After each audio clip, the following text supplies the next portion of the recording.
taxi ride home from the airport felt like a quiet victory lap. 3 grueling days of a business trip, endless meetings, tense negotiations, and finally the signed contract that would secure my position at the firm had left me exhausted but triumphant. The weight of success sat on my shoulders like a medal I'd earned through sheer will. Portland's gray sky stretched above me, but today it seemed less oppressive, almost welcoming. All I wanted was to drop my suitcase, grab the keys to my black Jeep, and drive to the coast. The sound of the waves crashing against the shore was the only thing I craved to clear my mind.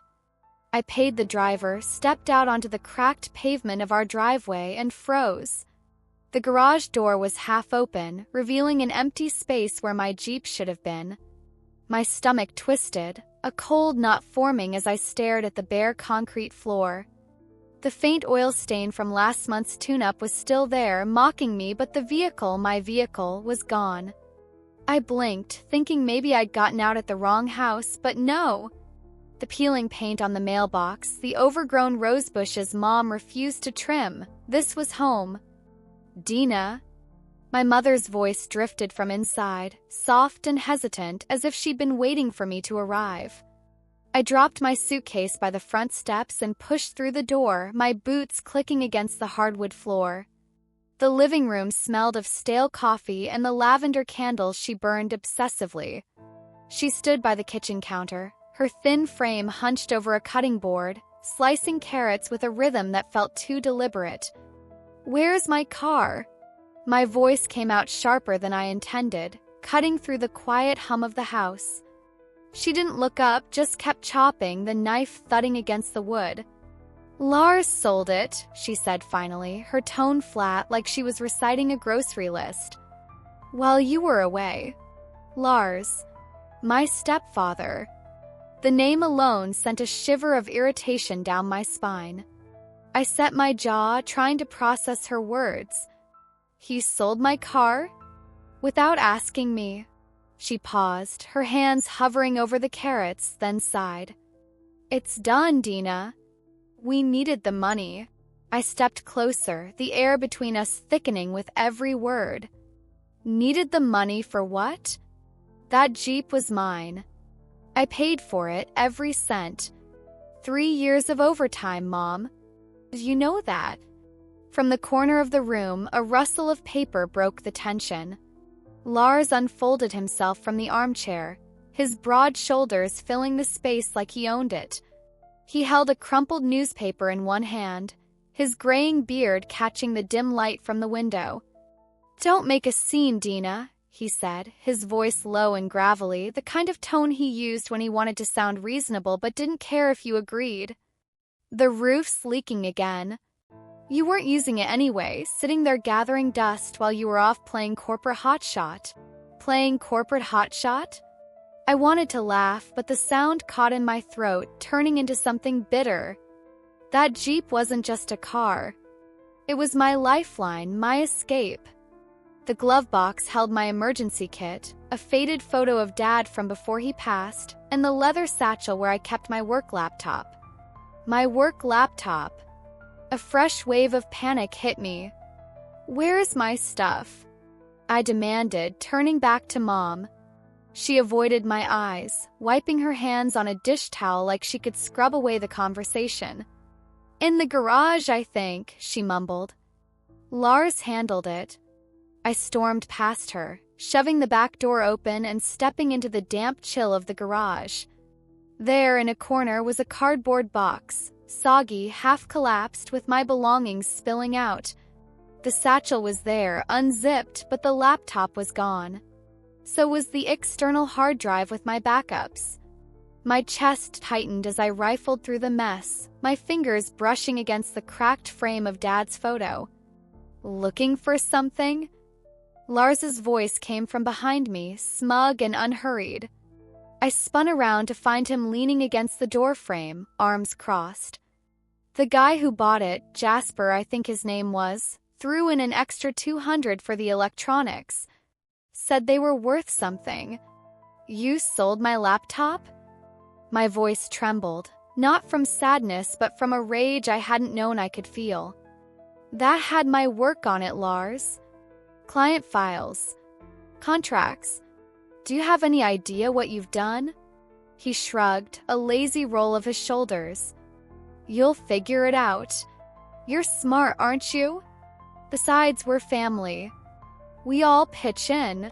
Pitch in. The words echoed in my head, hollow and absurd. I'd been pitching in for months, paying their bills, covering the mortgage when Lars's construction gigs dried up, letting them lean on me while I worked myself to the bone. And this was my reward? My car sold, my work jeopardized, my trust trampled like it was nothing? I stared at him, his smug grin burning into me, and something shifted. This wasn't just about the Jeep or the laptop. This was about control. His need to wield it to remind me that everything I had, everything I'd built was his to take. He thought he held the reins, that I'd bend like Mom always did. But he was wrong. Standing there, surrounded by the wreckage of my trust, I felt a spark ignite. I wasn't going to let him win. The garage felt smaller than it ever had, the walls pressing in as I stood there, clutching the cracked frame of Dad's photo. The air was thick with the smell of mildew and motor oil, a stale reminder of everything Lars had taken from me. My breath came in shallow bursts, each one fueling the fire that had sparked inside me moments ago. I could still hear his voice, calm, condescending, dripping with that infuriating certainty that he'd done nothing wrong. We all pitch in, he'd said, as if selling my Jeep and my laptop was some noble family effort I'd signed up for. I turned back to the soggy cardboard box, my fingers trembling as I sifted through what was left. A half-empty water bottle, a crumpled scarf I'd forgotten about, the spare keychain I kept for emergencies, all meaningless now without the car they belonged to. The absence of my laptop gnawed at me, a void I couldn't ignore. Years of work, spreadsheets, presentations, emails, gone in an instant because Lars decided it was his to barter. I pictured Jasper, whoever he was, plugging in my hard drive, flipping through my files like they were garage sale junk. The thought made my skin crawl. Dina, come inside, Mom called from the doorway, her voice thin and pleading. She stood there, silhouetted against the kitchen light, her apron stained with carrot juice. It's cold out there. Let's talk about this. Talk about this? What was there to say? I straightened up, brushing the dust off my hands, and faced her. Did you know he was going to do it, Mom? Did you agree to this? She hesitated, her eyes darting to the floor. Lars said it was the best option. The roof's been leaking for weeks, and the repair guy wouldn't start without a deposit. You were gone, and so you just let him? I cut her off, my voice rising despite my effort to keep it steady. That Jeep wasn't yours to give away. Neither was my laptop. You didn't even call me. Her lips pressed into a tight line, and for a moment I thought she might cry. But then she straightened, her shoulders squaring like she was bracing for a fight she didn't want. We didn't want to bother you, Dina. You've been so busy with work. Lars said it'd be fine. Lars said. The phrase echoed in my head, a mantra of her surrender. I wanted to shake her, to scream that this wasn't about bothering me. It was about respect, about boundaries, about the life I'd built being torn apart without a second thought. But the words stuck in my throat, heavy and useless. I pushed past her into the kitchen, the warmth of the house clashing with the cold fury in my chest. Lars was back in his armchair, the newspaper spread across his lap like a shield. He didn't look up, just turned a page with a deliberate slowness that felt like a taunt. I stood there, staring at the top of his head, the thinning hair he refused to admit was receding.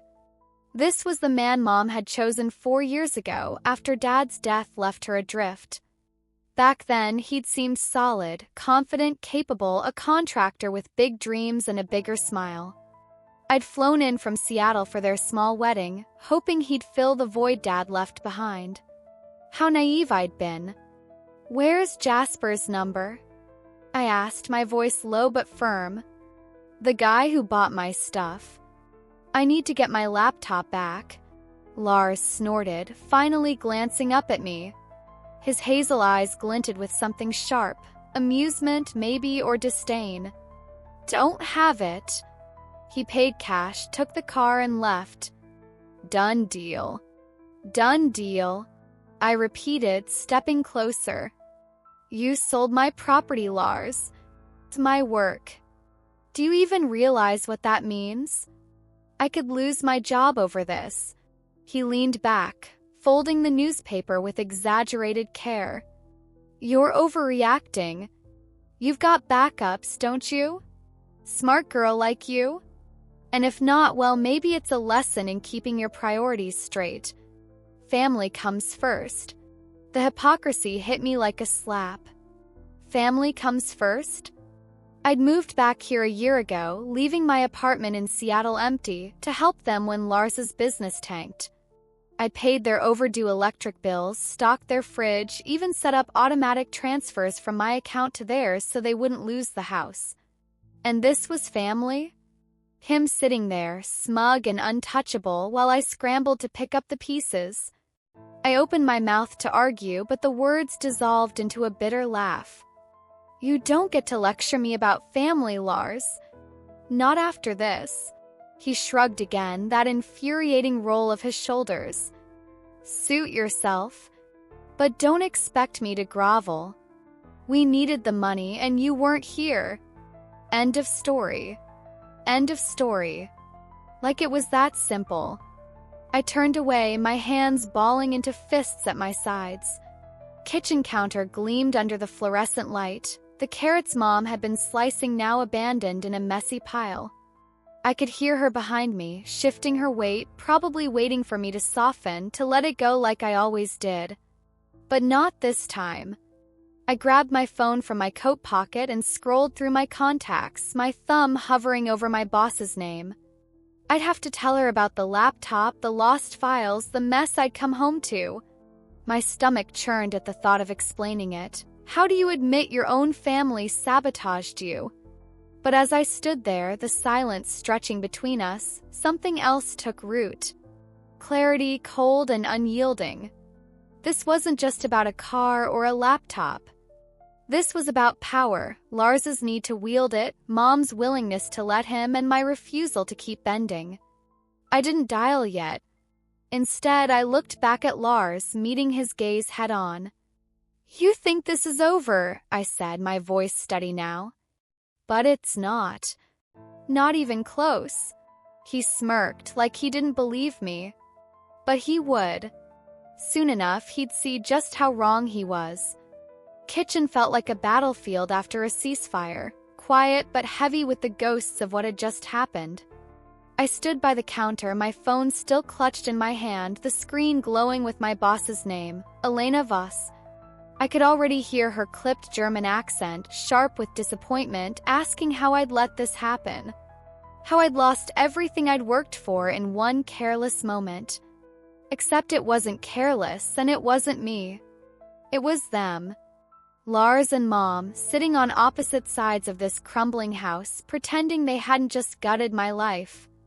I slipped the phone back into my pocket, the call unmade.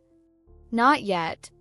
I needed a plan, a way to salvage this before I faced Elena's judgment.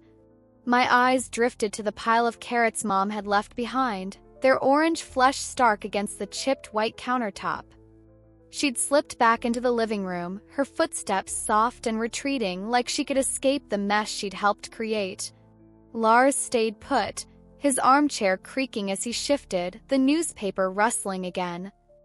He was a king on a throne of denial, and I was the peasant expected to bow. I couldn't stay in there with him. The air felt toxic, thick with his smugness and her silence. I grabbed my suitcase from the front steps where I'd dropped it and hauled it upstairs to my old room. The stairs groaned under my weight, each creak a reminder of how long I'd been carrying this house on my back. A year ago, I'd come back to save them, Mom's tearful calls about foreclosure, Lars's grumbling about bad luck in the construction market. I told myself it was temporary, just until they got back on their feet. But temporary had stretched into months, and now here I was, stripped bare by the people I'd sacrificed for. My room hadn't changed much since I was a teenager. The faded blue walls, the desk cluttered with old notebooks, the single bed with its sagging mattress. It was a time capsule of a simpler Dina, one who hadn't yet learned how sharp family could cut. I dropped my suitcase by the door and sank onto the bed, the springs protesting under me. My hands found Dad's photo, the one Lars had tossed into that soggy box. His smile stared back at me, frozen in a moment from 10 years ago before the cancer took him. I traced the crack in the glass with my thumb, a jagged line splitting his face in two. Felt symbolic somehow, like the fracture in this family had finally reached me. Downstairs, I heard the TV flicker on, some game show blaring through the thin walls. Lars's laugh followed, loud and grating, like nothing had happened. Like he hadn't just sold my freedom and my future to a stranger named Jasper. I closed my eyes, trying to block it out, but my mind wouldn't rest. I kept seeing the empty garage, the missing Jeep, the lost laptop. And then a new thought wormed its way in, cold and insistent: the bank account. Lars had mentioned the roof, the deposit, the money they needed. But how far had he gone? I'd set up automatic transfers to their joint account, small amounts to cover utilities, groceries, the basics. It was my way of keeping them afloat while I figured out how to untangle myself from this mess. But what if he'd tried for more? My heart thudded as I grabbed my phone again, this time opening my banking app. The login screen stared back at me, and for a moment I hesitated. What if I was wrong? What if this was just paranoia? I typed in my password, my fingers shaking. The app loaded, and there it was, a notification from 2 days ago while I was in a conference room in Chicago, sealing the deal that was supposed to be my ticket to a promotion. Suspicious login attempt detected. Verify your identity. My breath caught. Someone had tried to access my account, my personal account, not the joint one. The one with my savings, my emergency fund, the money I'd been hoarding to get out of here. Clicked through the security prompts, my pulse racing.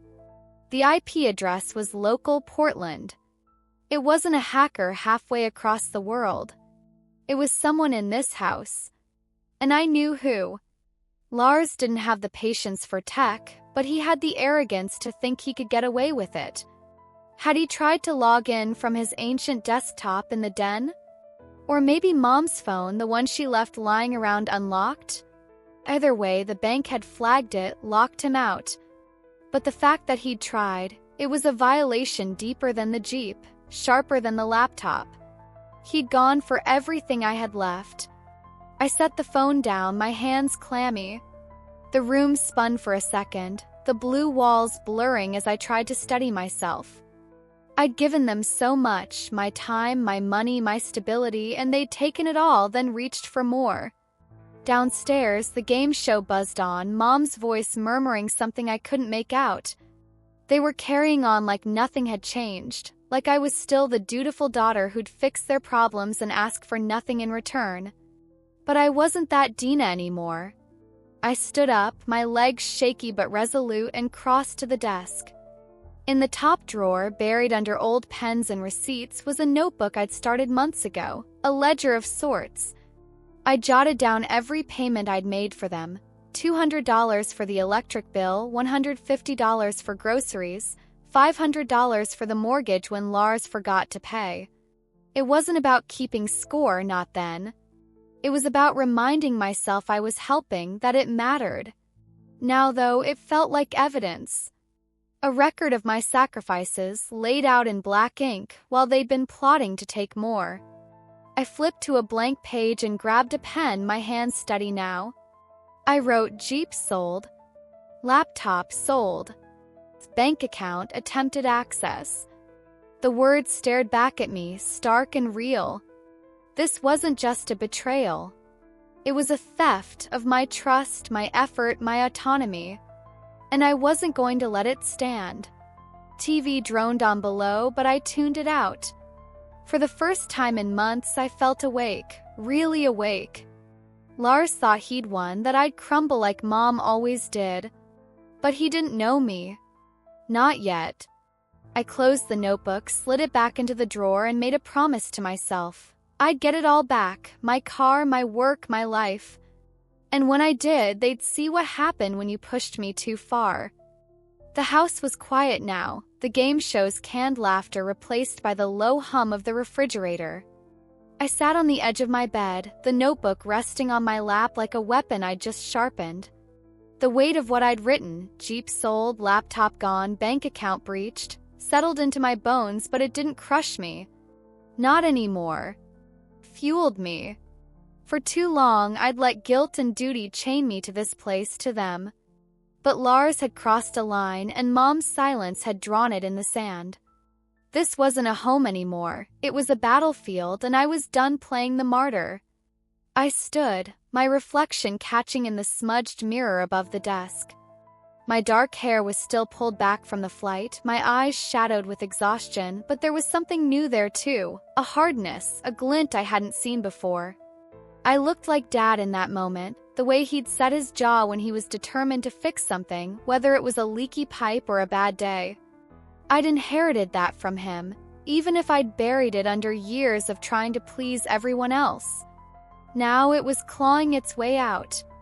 Downstairs, I heard the clink of dishes, Mom cleaning up, no doubt, her way of avoiding me. Lars would be sprawled in his chair, probably nursing a beer by now, smug in his victory. I couldn't face them yet, not without a plan. My phone buzzed on the nightstand, a text from Elena. "Great work in Chicago. Call me tomorrow, details on the next phase." My stomach twisted. Tomorrow I'd have to tell her about the laptop, the files, the disaster waiting to unravel everything I just achieved. But not tonight. Tonight I needed to start fighting back. I opened my banking app again, double-checking the suspicious login attempt. Timestamp 2 days ago, 3:17 p.m., burned into my memory. I'd been in a meeting then, pitching to a room full of suits while Lars was here, fumbling with my password. The bank had locked him out, but that didn't mean he'd stop trying. I navigated to the security settings and changed everything, password, PIN, security questions. Then I disabled the automatic transfers to their joint account. No more lifelines.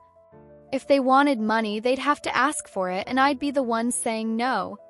Next, the Jeep.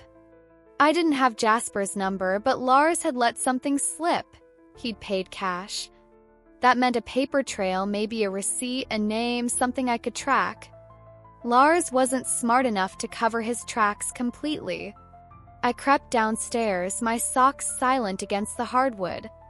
The living room was dim, the TV off, but a sliver of light spilled from the den where Lars kept his office, a cluttered corner with a desk, a filing cabinet, and that ancient desktop he refused to replace. I paused at the threshold, listening. The faint clink of a bottle against glass told me he was in the kitchen now, probably raiding the fridge. Mom's shadow moved across the hall, her back to me as she scrubbed a pan. Perfect.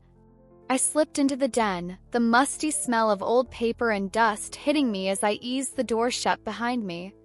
The desk was a mess, bills, takeout menus, a half-empty pack of cigarettes. I rifled through the papers, my heart pounding. Nothing about the Jeep at first, just overdue notices and a scribbled note about a roofing estimate, $1,200. More than I'd expected, but still less than my Jeep was worth. Then, under a coffee-stained envelope, I found it, a crumpled receipt from a local auto shop. Cash sale, 2018 Jeep Wrangler, $3,500. Buyer, Jasper Kade. My breath caught. $3,500? That car was worth at least $10,000, even with the mileage. Lars had undersold it, probably in a rush, and pocketed the cash without a second thought. The receipt listed a phone number too, scrawled in messy handwriting. I snapped a photo with my phone, my hands steady despite the adrenaline surging through me. "Dina?" Mom's voice cut through the silence, closer than I'd expected. I shoved the receipt back under the envelope and spun around just as she poked her head into the den.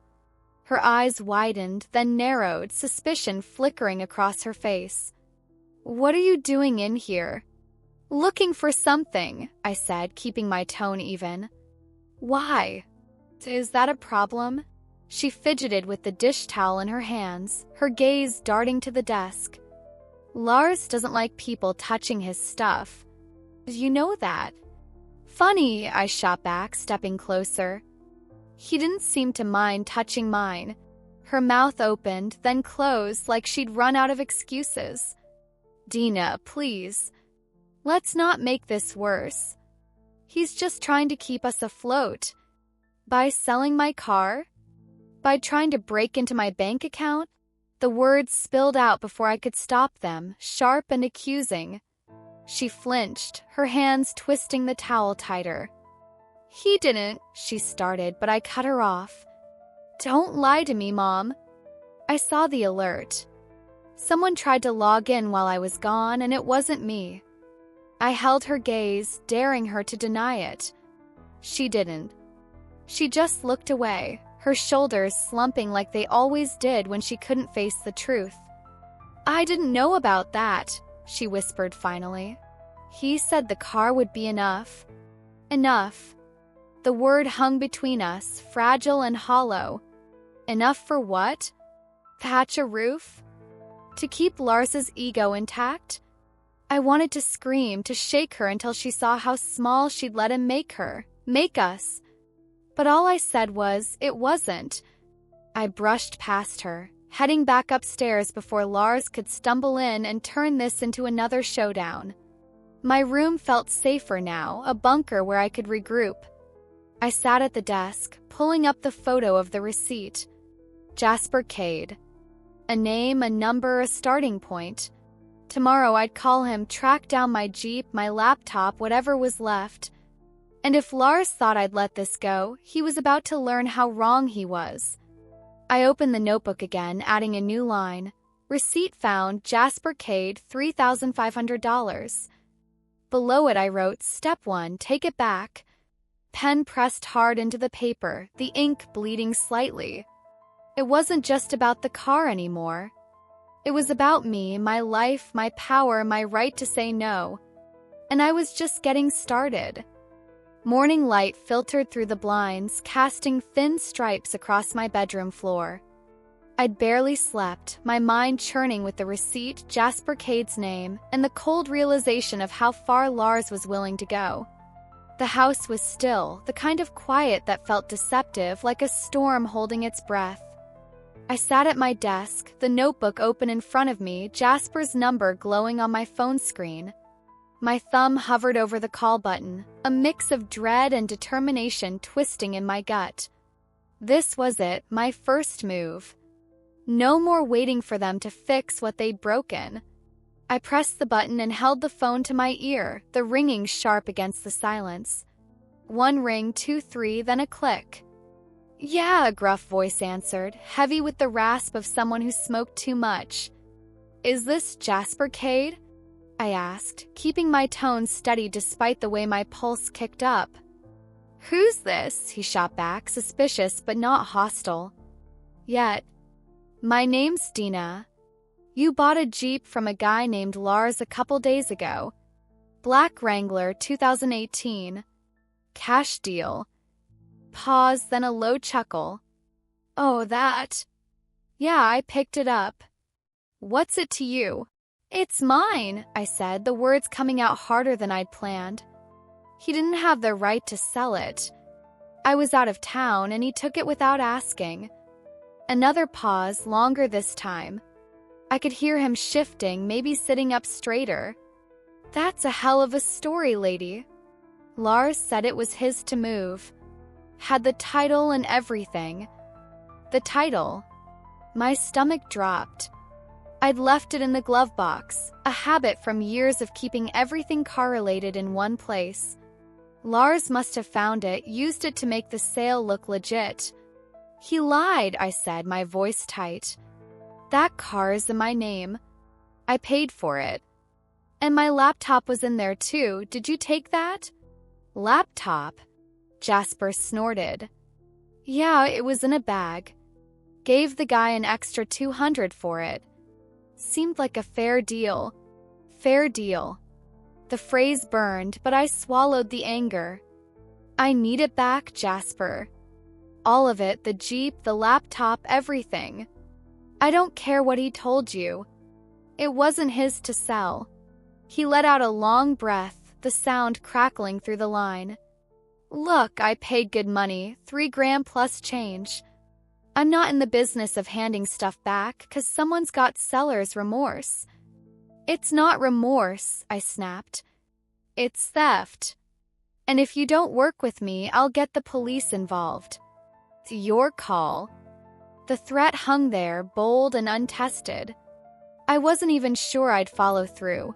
Could I prove it was mine without the title in hand? But Jasper didn't know that. Jesus, all right, calm down, he muttered. I don't need cops sniffing around. Tell you what, I'll think about it. Meet me tomorrow noon at the shop on 82nd. We'll figure something out. Fine, I said, scribbling the address on the notebook's open page. But I'm not paying you a dime. You bought stolen property. Yeah, save the lecture, he grumbled, and the line went dead. I set the phone down, my hands trembling, but not from fear. It was adrenaline, the rush of taking control for the first time in months. Jasper wasn't exactly cooperative, but he hadn't said no. That was a start. I added to the notebook, Jasper Kade, meeting tomorrow, 82nd shop, noon. Step 1 was in motion. The floorboards creaked downstairs, pulling me out of my thoughts. Lars was up, his heavy footsteps thudding toward the kitchen. I heard the coffee maker gurgle, then his voice, low and gruff, talking to Mom. She'll get over it, Freya. Always does. Freya. My mom's name felt foreign in his mouth, like he didn't deserve to say it. I stood, slipping the notebook into the drawer, and headed downstairs. If I was going to do this, I needed to know what I was up against, and that meant facing them. Lars was at the table, a mug of black coffee steaming in front of him, his broad hands wrapped around it like he was strangling something.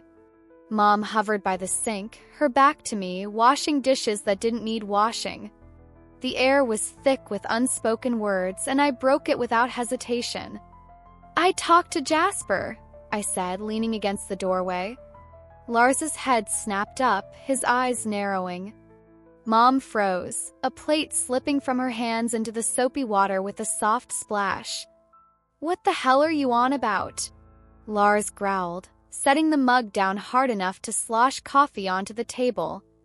The guy you sold my Jeep to, I said, crossing my arms. He's got my laptop too. I'm meeting him tomorrow to get it all back. Lars barked a laugh, short and harsh. Good luck with that. Cash is cash, Dina. He's not gonna just hand it over 'cause you bat your eyes. Maybe not, I said, stepping closer. But he might when I tell him it was stolen. And that I've got proof. His smirk faltered just for a second, but it was enough. Proof? You're bluffing. That car's gone and you do well to let it go. Am I? I tilted my head, holding his gaze. You sure about that, Lars? 'Cause I'm starting to think you're not as smart as you think you are. Mom turned then, her face pale, her hands dripping suds onto the floor. Dina, stop it. This isn't helping anyone. Helping? I echoed, turning to her. You think I'm the one who needs to help here? After what he did. After what you let him do. She's right, Freya, Lars cut in, standing now, his chair scraping against the tile. She's ungrateful. We've been carrying her for months, and this is how she thanks us. Carrying me? My voice rose, sharp and incredulous. I've paid your bills, Lars. I've kept this house from falling apart while you sat there blaming everyone else. Don't you dare turn this on me. He stepped closer, towering over me, his breath sour with coffee and last night's beer. Watch your tone, girl. You don't run this house, I do. The words hit like a slap, but I didn't flinch. I stared up at him, my heart pounding but my resolve ironclad. Not anymore, I said quietly. You don't run me. For a moment, he didn't move, his eyes boring into mine. Then he sneered, brushing past me toward the den. Keep dreaming, Dina. You'll see. Mom reached for my arm as he left, her fingers cold and wet. Please don't push him. He's just... Don't, I said, pulling away. Not this time, Mom. I'm done. I walked back upstairs, my steps deliberate, my mind racing. Lars thought he'd won, but he'd just lit the match. Tomorrow I'd meet Jasper. And after that, Lars would learn what it meant to lose. The morning dragged on, each minute stretching like a taut wire ready to snap. I sat at my desk, the notebook open again, Jasper's number and the meeting details staring back at me. Noon at the shop on 82nd. It was only a few hours away, but it felt like a lifetime.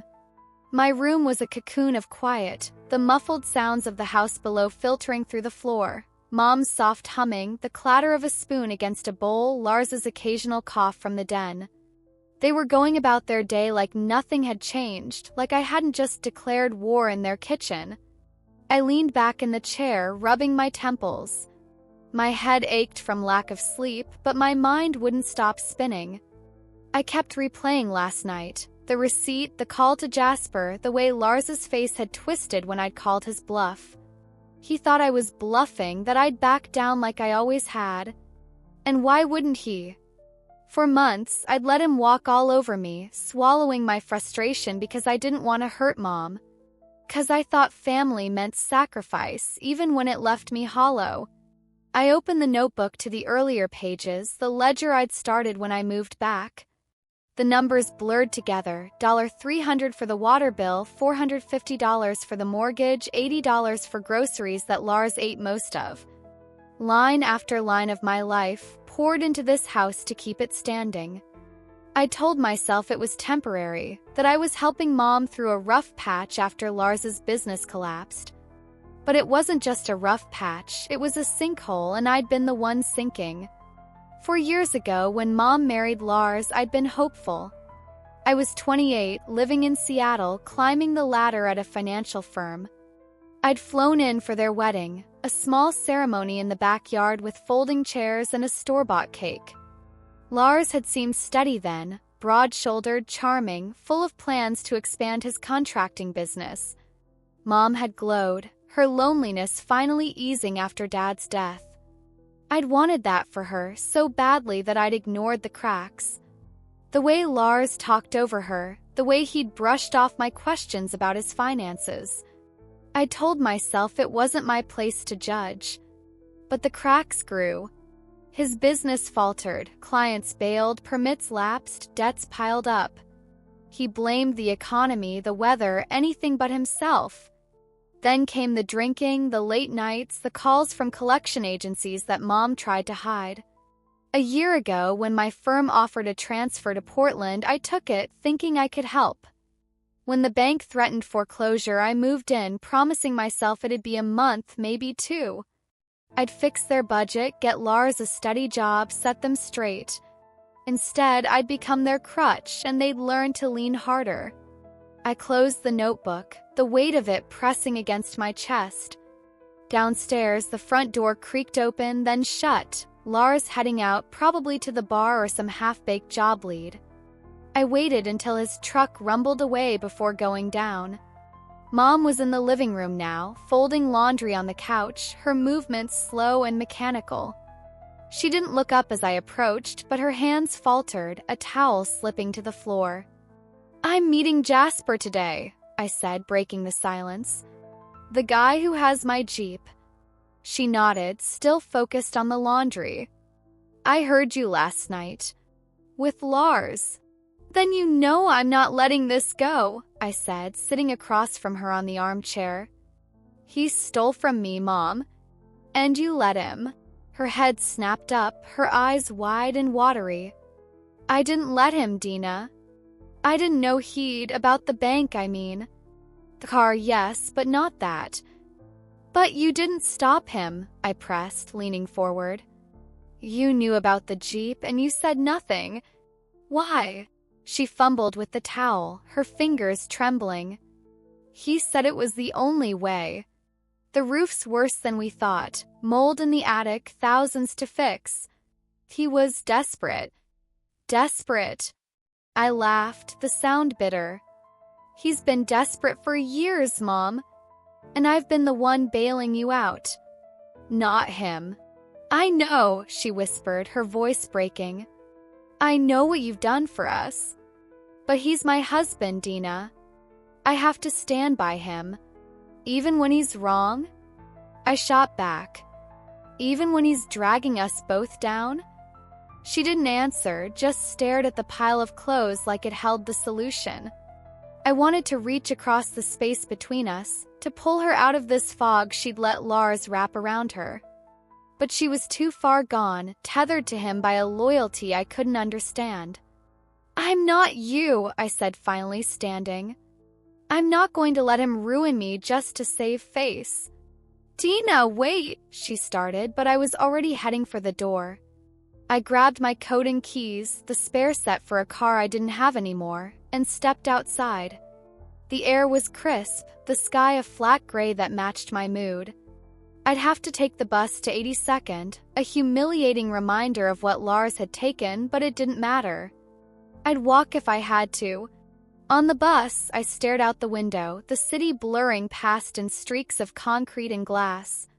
My phone buzzed. Elena again, a reminder to call her. I'd have to tell her about the laptop soon, but not until I knew what Jasper had. If I could get it back, maybe I could salvage this. If not, I'd figure something else out. I wasn't the same Dina who'd moved back here, soft and willing to bend. That Dina was gone, buried under the weight of their betrayal. The bus lurched to a stop near 82nd, and I stepped off, the auto shop looming ahead, a squat building with peeling paint and a neon sign flickering Kade's Repairs. My heart thudded as I walked toward it, the receipt photo burning a hole in my pocket. This was more than a meeting. It was a test of my resolve, my strength, my right to fight back. And I wasn't going to fail. The auto shop smelled of grease and burnt rubber, a sharp tang that hit me as I pushed through the glass door. The bell above jingled, announcing my arrival to a room that felt more like a junkyard than a business. Rusted car parts littered the counter, a radio crackled with static in the corner, and a calendar with a faded pin-up girl hung crookedly on the wall. Behind the counter, a man in a stained flannel shirt hunched over a clipboard, his thick fingers smudged with oil. He didn't look up until I cleared my throat. You Jasper Kade? I asked, my voice cutting through the hum of the radio. He straightened, sizing me up with a squint. He was older than I'd expected, late 40s maybe, with a weathered face and a scruffy beard that didn't quite hide the smirk tugging at his lips. That's me. You the one who called? Dina, right? Yeah, I said, stepping closer, my boots scuffing against the gritty floor. I'm here about the Jeep. And my laptop. He leaned back, crossing his arms over his broad chest. Told you on the phone, I paid for it. $3,000 and some change. Cash in hand, no takebacks. And I told you it wasn't his to sell. I shot back, pulling my phone from my pocket. I opened the photo of the receipt and held it up. This says $3,500. That Jeep's worth triple that, easy. You got a steal because Lars didn't own it. I did. Jasper's smirk faded as he glanced at the screen, then back at me. He had the title. Signed it over clean. Looked legit to me. Of course it did, I said, my voice tight. He took it from the glove box while I was out of town.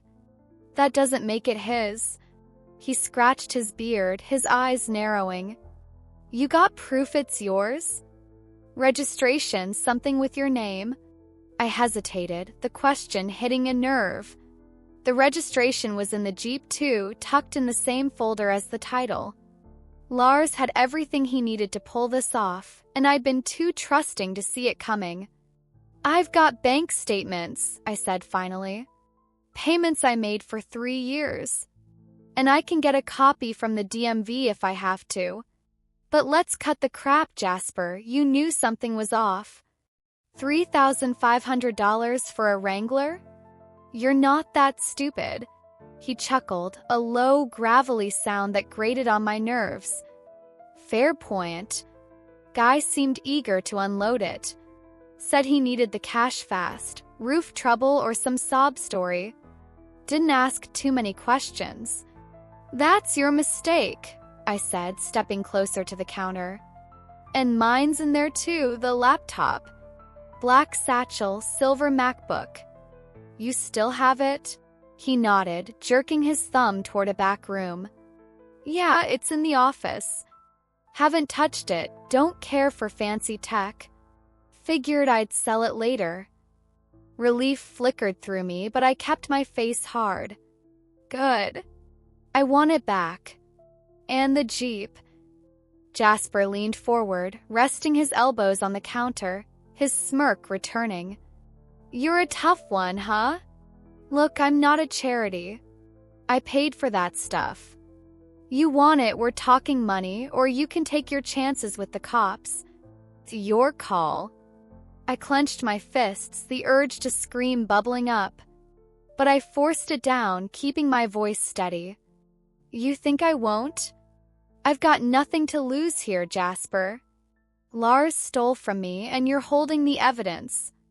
How's that gonna look when I show up with a police report?" His smirk faltered again, and for the first time I saw a crack in his confidence. All right, he muttered, raising his hands. "Let's not get crazy. The laptop's no big deal, I'll give you that. But the Jeep? I've already got a buyer lined up. $1,000 cash tomorrow. You want it, you'll have to match that." "Match it?" I laughed, sharp and bitter. "It's my car. I'm not paying you a dime." "Then we're at a stalemate," he said, shrugging. "Unless you've got something else to offer." I stared at him, my mind racing. $8,000 was more than I had liquid. My savings were tied up in their mortgage and the bills I'd covered. But I wasn't walking away empty-handed. "Give me the laptop now," I said finally. "And the keys. I'll figure out the rest." He studied me for a long moment, then sighed. "Fine. Laptop and keys. But the Jeep stays here till we settle this. I'm not eating a loss 'cause your stepdad's a jackass." "Deal," I said, the word tasting like victory, small as it was. He disappeared into the back, returning with my satchel and a familiar keychain. My Jeep's keys, the leather fob scratched but intact.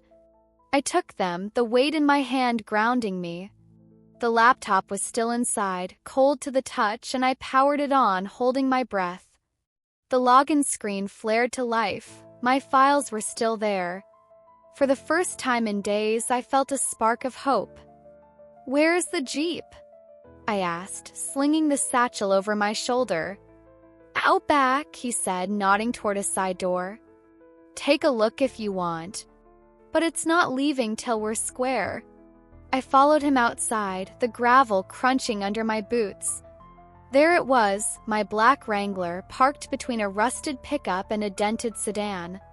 The sight of it hit me harder than I expected, a mix of relief and rage. I ran my hand along the hood, the metal cool under my fingers. It was mine, and Lars had tried to erase that. But I was taking it back, piece by piece. "Tomorrow," Jasper said, breaking my thoughts. "Bring me something, cash, a plan, whatever. Or it's gone." "I'll be here," I said, meeting his gaze. "And you'll see I don't bluff." He grunted, turning back inside, leaving me alone with my car. I stood there, the keys digging into my palm, and made a silent promise, to the Jeep, to myself. Lars thought he'd broken me, but he'd only woken me up. I'd get it all back, and when I did, he'd regret ever crossing me. Back on the bus, the satchel heavy on my lap, I opened my phone and texted Elena. Need to talk. Laptop's safe, but there's a snag. I'll call you tonight. Step 2 was done. Step 3 was coming, and it was going to hurt, Lars most of all. The bus ride home felt endless, the satchel's weight pressing into my lap like a trophy I'd fought for. Keys to my Jeep jangled in my pocket, a quiet reminder of what I'd reclaimed, and what I still had to win back. Jasper's ultimatum echoed in my head, $8,000 by tomorrow or the Jeep was gone. It was a steep price, more than I could pull together overnight, but I'd figure it out. I had to. Every step I took now was a brick in the wall I was building between me and Lars's control. The house came into view as the bus lurched to a stop, its sagging roof and peeling paint looking more like a prison than ever. I stepped off, the cold air biting at my cheeks, and braced myself. Lars's truck was in the driveway, earlier than usual. That meant he'd be inside, probably stewing over our fight this morning, waiting for a chance to reassert his dominance. I tightened my grip on the satchel and walked up the steps, the door creaking as I pushed it open. The living room was dim, the TV flickering with some sports rerun. Lars sat in his armchair, a beer bottle sweating in his hand, his eyes locked on the screen until I stepped into his line of sight. He looked up, his gaze sharpening as it landed on the satchel. "Where the hell you been?" he grunted, setting the bottle down with a deliberate thud. "Out," I said, keeping my voice flat. "Got my laptop back from Jasper." His eyebrows shot up, then his face twisted into a scowl. "You what?" "I told you that was done, Dina. You stirring shit up now?" "It's my stuff, Lars," I said, stepping closer, the keys burning a hole in my pocket. "Not yours to give away." I got the keys too. Jeep's still at his shop, but not for long. He stood, the chair groaning as he rose, his bulk filling the space between us. "You think you're clever, huh? Running around behind my back, making me look like a fool?" "You did that yourself," I shot back, holding my ground. "Selling my car, trying to hack my bank account. Don't act like the victim here." His face darkened, a flush creeping up his neck. "Watch your mouth, girl." I did what I had to. This house was falling apart, and you were off playing big shot. Someone had to step up. Step up. My voice cracked, the anger I'd held back spilling over. "I've been stepping up for months, Lars. Paying your bills, covering your mess-ups. And you repay me by stealing from me?" "Stealing?" he barked, taking a step closer. "That's rich, coming from you. Living here rent-free, eating our food, acting like you're too good for us. You owe us, Dina." I laughed, sharp and incredulous. "Owe you? I've paid more than my share. You're the one who owes me $3,500 for starters, since you sold my Jeep for peanuts." He lunged forward, his finger jabbing the air an inch from my face. "You don't get to throw numbers at me. I'm the head of this house, and I say what goes. You don't like it, there's the door." "Then maybe I'll take it," I said, my voice low and steady despite the adrenaline surging through me. "But not before I get what's mine." "Dina, stop." Mom's voice cut through the room, shrill and desperate. She stood in the kitchen doorway, her hands wringing a dish towel like it was her lifeline. "Both of you, just stop." Lars turned on her, his anger redirecting like a storm shifting course. "Stay out of this, Freya. She's the one picking a fight." "No, he is," I said, pointing at him. "He started this when he sold my car, Mom. And you let him. Don't pretend you didn't know." Her eyes darted between us, wide and pleading. "I didn't want this, Dina. I told him to wait to talk to you, but he said..." "Don't you dare pin this on me," Lars snapped, cutting her off. "You agreed, Freya. Said we needed the money. Now you're backpedaling 'cause she's throwing a tantrum. Mom flinched, her shoulders hunching like she could shrink away from the truth. I didn't think it'd go this far, she whispered, her voice barely audible. I thought you'd understand, Dina. Understand. I stared at her, the hurt slicing deeper than Lars's bluster. You thought I'd be okay with him taking everything I've worked for? With you standing by while he did it? She didn't answer, just looked down at the towel, her silence louder than any excuse.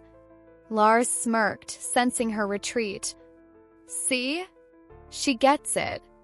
You're the one out of line here.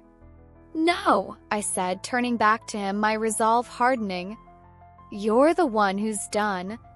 I'm getting my Jeep back tomorrow and you're going to pay for it, one way or another. He laughed, a harsh guttural sound. With what? Your big talk?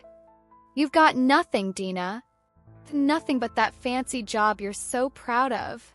Maybe, I said, stepping closer, my voice dropping to a whisper. But I've got more than you think. And I'm not afraid to use it. His smirk faded, replaced by a flicker of uncertainty.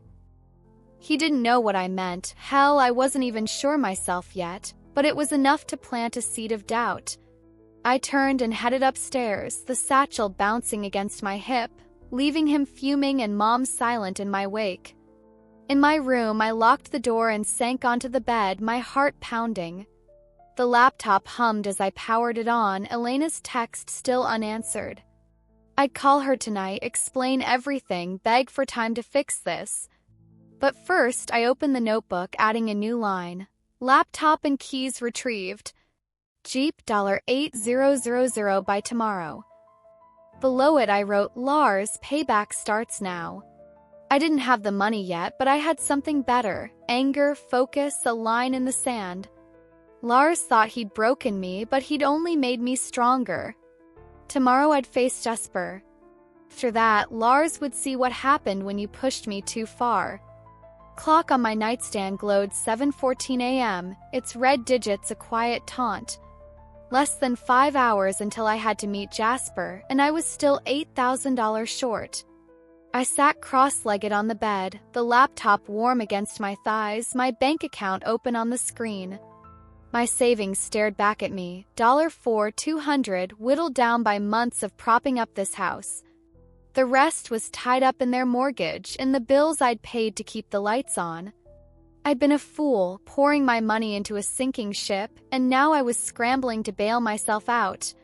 Downstairs, the house was silent. Lars had stormed out after our fight last night, and Mom had retreated to her room, probably crying into her pillow like she always did when things got hard. I didn't have time for their drama today. I needed a plan fast. Selling something wasn't an option. I'd already lost too much. A loan might work, but banks didn't move that quick, and I wasn't about to beg friends for cash. That left one lifeline, Elena. I grabbed my phone, her unanswered texts stacked like warnings. My thumb hovered over her name, the weight of what I had to say pressing down on me. She'd trusted me with that Chicago deal, praised my work, hinted at a promotion. Now I had to tell her I'd lost half the files, that my stepfather had sold my laptop like it was scrap metal. I took a deep breath and hit call. She picked up on the second ring, her voice crisp and accented.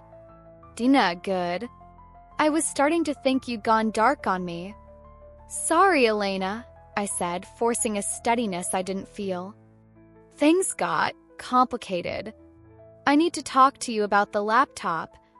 A pause, then, what's wrong? You said it's safe now. It is, I said quickly. I got it back yesterday. But it was gone for a couple days, sold actually. By my stepfather. I didn't know until I got home. Sold.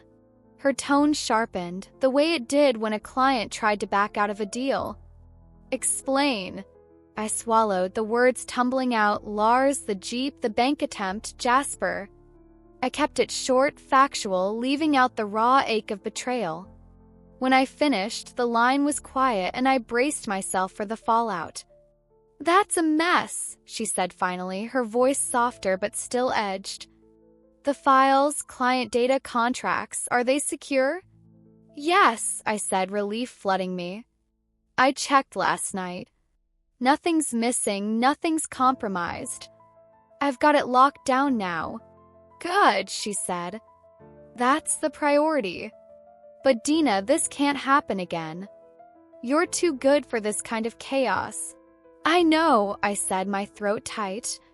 It won't. I'm handling it. How? She asked, and I could hear the skepticism. You've got a stepfather pulling stunts like that. What's your plan? I'm getting my car back today, I said, the resolve hardening in my chest. And I'm moving out. Cutting ties. But I need help, $8000 by noon. I've got half, but the guy holding the Jeep won't budge. Another pause, longer this time. You're asking for an advance? If that's what it takes, I said. I'll work it off, extra hours, whatever you need. I just can't lose this, Elena. Not after everything. She sighed, a sound I couldn't read. You've got guts, I'll give you that. And you closed Chicago, which buys you some grace. I'll wire you $4,000, call it a bonus, not an advance. But this is a one-time fix, Dina. Sort your house out or it'll drag you down. Thank you, I breathed, the weight lifting just enough to let me breathe. I won't let you down. You'd better not, she said, a hint of warmth breaking through. Check your account in an hour. And call me tomorrow, we've got work to do. The line clicked off and I sat there, stunned. $4,000. With my $4,200, I had enough, just barely. I opened the banking app again, refreshing until the transfer hit. $8,200 total. It wasn't freedom yet, but it was close. I grabbed the satchel, the keys, and headed downstairs, my steps lighter than they'd been in days. Mom was in the kitchen, stirring a pot of oatmeal, her back to me as I entered. You're up early, she said, not turning around. Got somewhere to be, I said, setting the satchel on the counter. Meeting Jasper. Getting the Jeep back. She froze, the spoon clattering against the pot. Dina, you can't keep doing this. Lars is furious. He was up half the night ranting about you. Let him rant, I said, crossing my arms. He doesn't get a say anymore. She turned then, her face pale, her eyes red-rimmed. He's my husband. This is tearing us apart. No, Mom, I said, stepping closer. He's tearing us apart. You're just too blind to see it. That's not fair, she snapped, her voice rising. I've tried to keep this family together. You think it's easy watching you two fight? Easy. I laughed, the sound harsh. You think it's easy for me? Paying your bills, losing my car, my work because you won't stand up to him? I'm not like you, she said, her voice breaking. I can't just fight like that. Then stop expecting me to roll over, I said, grabbing the satchel. I'm done being your shield. Dina, she started, but I was already out the door, the cold air hitting me like a slap. The bus stop loomed ahead, and I walked toward it, my mind racing. Jasper would get his money, I'd get my Jeep, and then I'd deal with Lars. But Mom's words lingered, a splinter I couldn't pull out. She wasn't like me. Maybe she never would be. On the bus, I clutched the satchel, the keys digging into my palm. The shop wasn't far now, just a few stops. I'd hand over the cash, drive away, and start rebuilding. But Lars was waiting, a shadow I couldn't shake yet. He'd pushed me to this edge, and I was about to push back, harder than he'd ever expect. The bus dropped me off a block from Kade's repairs, the neon sign flickering in the noon light like a beacon. My heart thudded as I walked toward the shop, the satchel slung over my shoulder, heavy with the weight of $8,000 in cash, Elena's bonus, and every cent I'd scraped together. Keys to my Jeep were in my pocket, a promise I was about to fulfill. This wasn't just about a car anymore. It was about taking back what was mine, piece by piece, until Lars had nothing left to hold over me. Inside, the shop was quieter than yesterday, the radio off, the air thick with the smell of oil and metal. Jasper leaned against the counter, a cigarette dangling from his lips, his eyes narrowing as I approached. "Back already?" he said, blowing a plume of smoke. "Thought you might chicken out." "Not a chance," I said, setting the satchel down with a thud. $8,000 like you asked. Cash. He raised an eyebrow, stubbing out the cigarette on a rusted ashtray. "You're serious, huh? Let's see it." I unzipped the bag, pulling out the stacks of bills, crisp 20s and 100s bundled with rubber bands. His smirk faded as he counted, his fingers moving with practiced ease. "Well, damn," he muttered, finishing the tally. "You're full of surprises, Dina." "Keep the change," I said, my voice steady. "Just give me the Jeep." He chuckled, a rough sound that didn't reach his eyes. "Fair's fair. It's yours." He tossed me a set of spare keys, mine were already in my pocket, and jerked his head toward the back. "Out there?" "Tank's half full." "Good luck with your stepdad, he sounds like a real piece of work." "You have no idea," I said, grabbing the satchel and heading outside. There it was, my black Wrangler gleaming under the gray sky, a sight that hit me like a punch to the chest. I ran my hand along the door, the cold metal grounding me, then climbed in. The familiar creak of the seat, the faint scent of leather and coffee, it was mine again. I turned the key, the engine roaring to life, and for the first time in days I smiled. The drive home was a blur, the city slipping past as I gripped the wheel, the satchel on the passenger seat. I didn't go straight back. I took the long way, past the coast, the waves crashing in the distance. It was a detour I'd earned, a moment to breathe before the storm waiting at home. Lars would be there, and this time I'd be ready. When I pulled into the driveway, his truck was parked crooked, a sign he'd been drinking. The front door was ajar, voices spilling out, Lars's loud and slurred, Mom's soft and pleading. I cut the engine and stepped out, the Jeep's presence a silent challenge. I walked inside, the satchel over my shoulder, and found them in the living room. Lars stood by the window, a beer in hand, his face red with fury. Mom sat on the couch, her hands clasped tight, her eyes darting to me as I entered. "What the hell is that?" Lars bellowed, pointing at the Jeep through the glass. "Mine," I said, dropping the satchel on the coffee table. "Got it back." "Paid Jasper what you should have." He spun around, his bottle sloshing.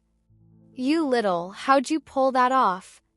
You think you can just waltz in here and undo what I did?" "Yeah," I said, stepping closer, my voice calm but cutting. "I can." And I did. "You're done calling the shots, Lars." He laughed, a harsh, ugly sound. "You've got some nerve. This is my house, my rules." "Not anymore," I cut in, pulling the notebook from the satchel. I flipped it open to the ledger, slamming it on the table. "This is what I've paid, thousands, Lars. For your bills, your mortgage, your mistakes. I'm done. I'm out." Mom gasped, her hands flying to her mouth. "Dina, what are you?" "Leaving," I said, turning to her. "I've got a place lined up, my old apartment in Seattle. I'm gone tomorrow. You can keep this mess, but I'm not part of it." Lars lunged forward, his hand grabbing for the notebook, but I snatched it back. "You don't get to walk away," he roared. "After all we've done for you?" "Done for me?" I laughed, the sound raw. "You've taken everything, my money, my car, my trust. But I took it back. And you're going to feel it." He froze, his eyes narrowing. "What's that supposed to mean?" "You'll see," I said, stepping back. "I've got the receipts, the bank alerts, the proof. You try anything else and I'll bury you with it." He stared at me, his bravado cracking, and for the first time I saw fear flicker in his eyes. Mom stood, reaching for me. "Dina, please don't do this. We're family." "No," I said, pulling away. "Family doesn't steal from you. Family doesn't let you drown. I'm done saving you." I turned and walked upstairs, their silence heavy behind me. In my room, I packed, closed the laptop, Dad's photo. The notebook went last, a record of my fight. Downstairs, I heard Lars muttering, Mom crying, but I didn't stop. I loaded the Jeep, the engine humming as I pulled out, the house shrinking in the rear view. Seattle was a few hours away, a fresh start waiting. Kalalena, rebuild, leave this behind. Lars thought he'd won, but he'd lost everything. And me? I'd found something better, myself.